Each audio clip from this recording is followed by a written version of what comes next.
Setiap hari, tanpa kita sedari, kita membuat ratusan pilihan.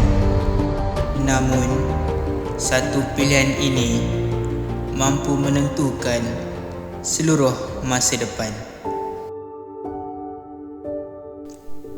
Dalam era digital hari ini, teknologi bukan lagi satu pilihan, tetapi telah menjadi satu keperluan dalam kehidupan seharian.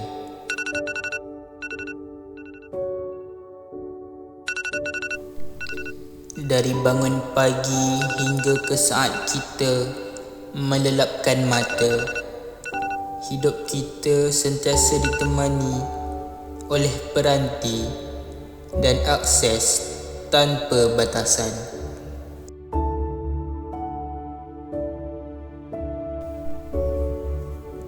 Segala maklumat, hiburan dan komunikasi hanya di hujung jari. Namun, di sebalik kemudahan ini, wujudnya dua realiti yang berbeza. Ada yang menggunakan teknologi untuk mengisi masa, dan ada juga yang menggunakannya untuk membina masa depan. Godaan teknologi tidak pernah berhenti. Media sosial, permainan dalam talian, hiburan tanpa had, semuanya mampu melalaikan jika tiada kawalan. Di sinilah pentingnya ilmu sebagai benteng dalam diri kita.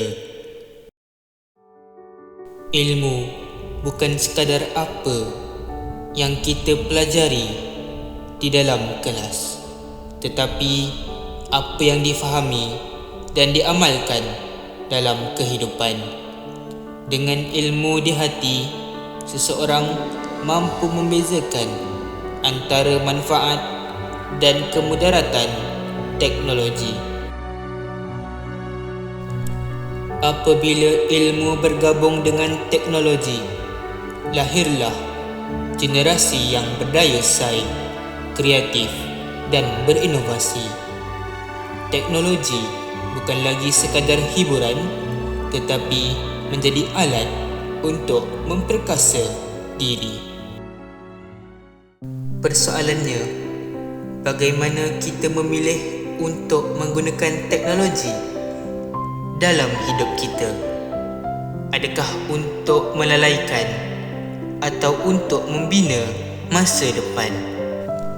Pada akhirnya, semua perkara bergantung kepada diri kita sendiri.